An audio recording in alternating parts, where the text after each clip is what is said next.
Alrighty, my name's Logan and welcome to my first Blender tutorial. Let's get started. Today we're going to be making a basic sort of abstract geometry sort of shape with a cool material on it which doesn't include too much node work. Before we get started, a word from today's sponsor, my Instagram. Follow me.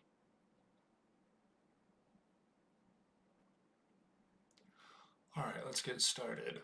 First off, open up Blender, whatever version you want to use. I'm using 3.1.0 right now. Before I get started, I just want to say in the bottom left-hand corner, I will be having keystrokes showing up in case you can't follow me or in case I don't describe something. And during the parts where I'm doing more intensive stuff that is time-consuming, I will be speeding it up and then you can just fast forward, and when you get to where I am, you can resume the video. Alright, so to get started, we're going to start with a basic cube mesh. We're going to imagine that this mesh is going to be arrayed around a circle. So we want to have it shaped almost half circle-ish so that it fits the array. So SZ, make it bigger on the Z-axis, move it up, get it to about the size you want. Thinking maybe a little wider on this one. Once you get it to around the base shape you want, make sure to do Control A and apply the scale to it.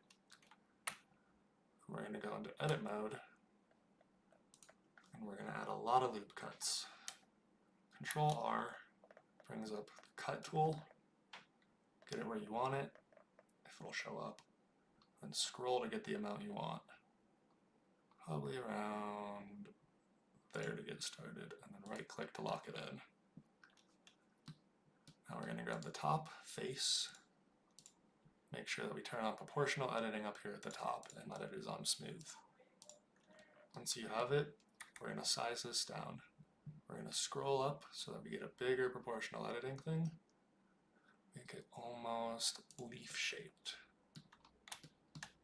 Once you get that, we're going to hit 3 to go to the side view, move it up on the Z-axis, move it back on the Y-axis, so we get some nice bending in.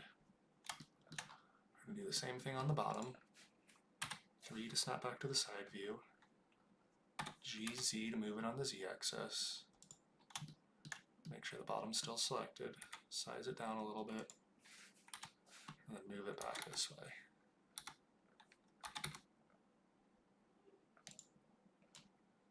Alright, this is pretty much the basic shape that we're going to be working with, nothing too complicated. So let's get the array set up right now. Let's go back to object mode. We're going to go curve, circle. Size it up a little bit. The important thing about doing an array on a circle like this is that both origins of the circle and the object are the same, so that is why we have not moved them yet. So now grab the object we're going to array, go to modifiers, add array. For now, just leave it as it is. And after the array, go modifiers, curve. On the curve, we're going to select the circle, and then we're going to turn up the number a little bit. As you can see, it's already following the lines of the circle, but it's facing inwards, not outwards. So make sure you're selected on the cube, hit rotate, rotate it on the Z-axis, 180 degrees. Now we got somewhat of a basic shape. We're going to tune this in a little bit more. So we're going to mess with the sizing on this just so it seems more proportional and takes up all. I'm going to be rocking 11. And now that we got the basic shape down, now comes the fun part. Go back to edit mode, and snap back onto the front face of the one we're working on. Now we're just going to go in and do a little bit of hard surface modeling. I will show you how to do a little bit of it, and I will speed up the more intricate work that's going to take me a while. So grab a face, double tap I to insert, get it about the size you want. Double tap E to extrude on the normals or on the local. Then we're going to move this back in a little bit. I to insert again. We're going to right click on this one face, subdivide it, right click on it, subdivide it again. Grab these middle four, EE to move it out again. And then we're going to size it, but make sure we turn proportional editing off for this point. Size it so we get more of a point. Grab some corners, do the same thing, EE, move them out, size them. I'm going to size these ones up a little bit. And this is the basic concept of what you are going to do. You're going to go through on every single one of these and just add more slices and do hard surface modeling on it. Nothing too complicated, just a lot of slices. So I'm going to grab this one, I'm going to scale this one down, but I'm going to turn proportional editing on and make it very small so that we get a nice sort of bend in, like that. We're going to grab these four faces right here, right click, dissolve faces, I to insert, EE to extrude, I to insert, and then, oh, that's not going to work, it's too small. We're just going to size this down a little bit again. And then that's the basic concept of it. So I will be back when I am done doing my sculpting and surface modeling on this.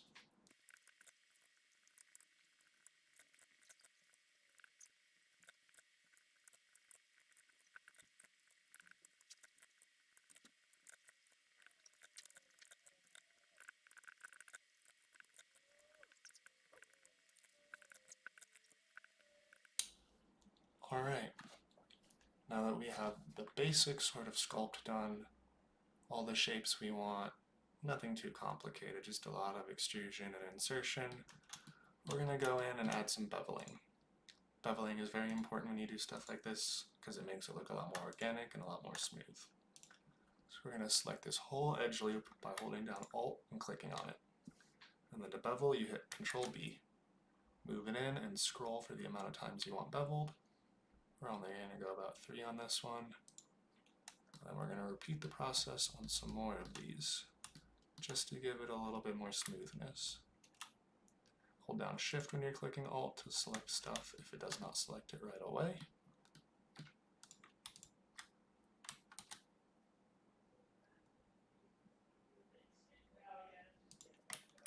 One important thing is if you're going to bevel, make sure that you do it symmetrical, because this whole thing is built around symmetry, and if it's not symmetrical, it's not going to look nearly as good. Also, if some of the geometry looks a little weird, don't really worry about that. This is abstract, so run with it.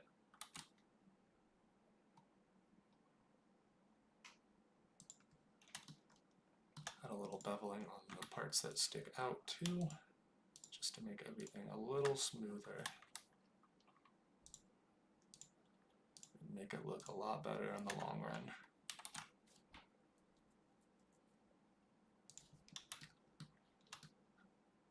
It's very important in this step is not to add too much geometry because we're going to be providing it with a subdivision surface later, so we do not want to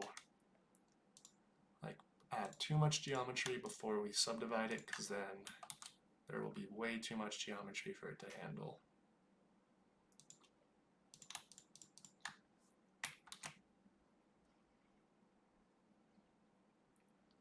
Alright, let's undo that last one. And one last bevel, actually 2 last bevels. And these bad boys up at the top, just to make it nice and simple. Alright, now that we got the beveling and everything done, let's switch back to object mode and see that we're getting somewhat of a basic shape that we like. One thing to do now to make this look a lot better is add a subdivision surface to it. Turn it up a couple steps, right click on this and make sure you hit Shade Smooth. So you can see now we're getting a pretty good sort of basic geometrical shape.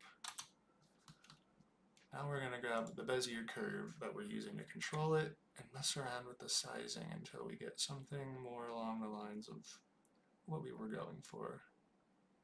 I feel like something along that lines. Hit 7 to go to top view. We're going to add some more steps in this array so that it fills it in more. One thing to do to save on some computing space is put the subdivision first before the array. That way it will not put subdivision afterwards, it'll put it beforehand. Cool. Alright, now we're going to add the mirroring effect. Control A, add an empty plane axis. Click on this, add modifier, mirror. Kind of like how it already did that sort of duplication effect. So we're going to leave the normal mirror on, and then we're going to add another modifier, another mirror. This time we're going to go down to the mirror object. We're going to select empty. Then we're going to change it from X to Z. Go to the empty, hit 1 to switch to front view, and then move the empty up and down until you get it to the point that looks good in your artistic opinion. I like around there because it adds some overlapping features. Now if we switch to camera view and just zoom out a little bit so it all fits in there nice, and switch to rendered view, you can see that it's already starting to come out pretty cool. Now this is pretty much the end of it. You can go back anytime you want, switch back to edit view, turn subdivision off when you're editing. It'll make it easier. You can mess with the geometry. Turn mirror off too as well. And you can go back and mess with the geometry at any point. And nothing will, it'll affect all of them at the same time because it's just on a mirror array. As you see when we switch back, it's all affected. Now that we got the basic shape down, we're going to add a pretty simple shader to it. Let's hop into shading view, jump to camera, switch back up to rendered view at the top. Down here we're going to go to the world and we're just going to add an environment texture of a simple HDRI right now. Just to make sure that it's nice and lit. Make sure when we put the HDR on, we go over here to film and check transparent. That way the background is not there, but you can still see the lighting. Hit Control T if you have node wrangler enabled. If not, figure out how to enable it. And we're going to rotate it until we get a desirable sort of simple light. Perfect. We're going to hop back into Object. And to emulate what we had before, it was a very simple shader. I'm going to start by stretching this out, switch back to rendered view, or solid view just while we're doing this. I'm going to start with a layer weight. We're going to grab a wave texture. Take the facing of the layer weight, plug it into the vector of the wave texture. Now color ramp. Color ramp, we're going to change it from RGB to HSL and from near to far. And if you select the same color on both ends, it'll automatically provide you the whole spectrum of color without you having to do much work. Alright, we're going to take the facing, plug it into there. Then we're going to do a mix shader. We're going to need 2 of these mix shaders. Take the first one, plug it into the second one. We're going to add a subsurface scattering. You can avoid doing this if you don't have the most powerful computer because subsurface tends to use a lot of computing power. Take this subsurface, plug it into the first shader, and we're going to go in here and we're going to grab a glossy VSDF. Take the glossy one, plug it into the second shader, we're going to go here and just grab a principled BSDF. Might change this to a glass BSDF if it doesn't look correct, but to start, we'll plug that into there. Then we're going to take the color from the color ramp, plug it into the base color of here, turn the roughness down. Turn the roughness down on this glossy, and then take the color and plug it into there. Now let's switch over and see how horrendous this looks right now. So you can see we can't see anything, and that is because I don't know why that is because. Oh, that is because I did not plug the mix shader into there. Alright, to start, we got that, which doesn't look too bad, but we can definitely get this looking better. Mess with the roughness and the metallic on the first principled BSDF to get it to look like you want. Maybe turn the transmission up. And then I guess we can take the color from this, plug it into the normal of the glossy, and then take the color of this and plug it into the color of the subsurface. And then, actually we're not going to plug that in. We're going to mess with the first mix shader only, so we're just going to bypass that for now, just to see what this looks like. See, all the way to the left is subsurface, all the way to the right is colorful. We're going to go mostly subsurface with a little bit of color in there, just to add on to it. Alright, now we're going to take this, plug it back into this mix shader, then plug the shaders together. Go down here, mess with the roughness a little bit. Go over to the wave texture, we can turn the scale up. And then mess with the transmission on this, and the metallic all the way down a little bit. Turn the roughness down on this glossy, until you get it to about where you want. This is just a bunch of basic experimentation until you figure out exactly what you want. Nothing is particularly needs to be set a specific way. Just a bunch of messing around until you figure out what you like. I think something around this looks pretty nice.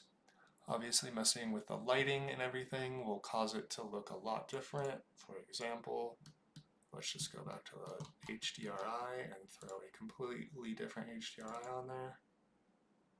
As you can see, even doing something like that changes it completely. Even if you want, you could add a whole nother light of a sun, turn the sun up to like 5 or something like that, and rotate it so you get some nice shadow work. I'm going to throw a nice plane behind it, size 9, rotate it on the X90, move it behind it, and size it up. That way we just get a little background on it. And that's basically about it. You can go back, do more editing on this, add more subsurf on this, really do whatever you want, but that's the basic concept.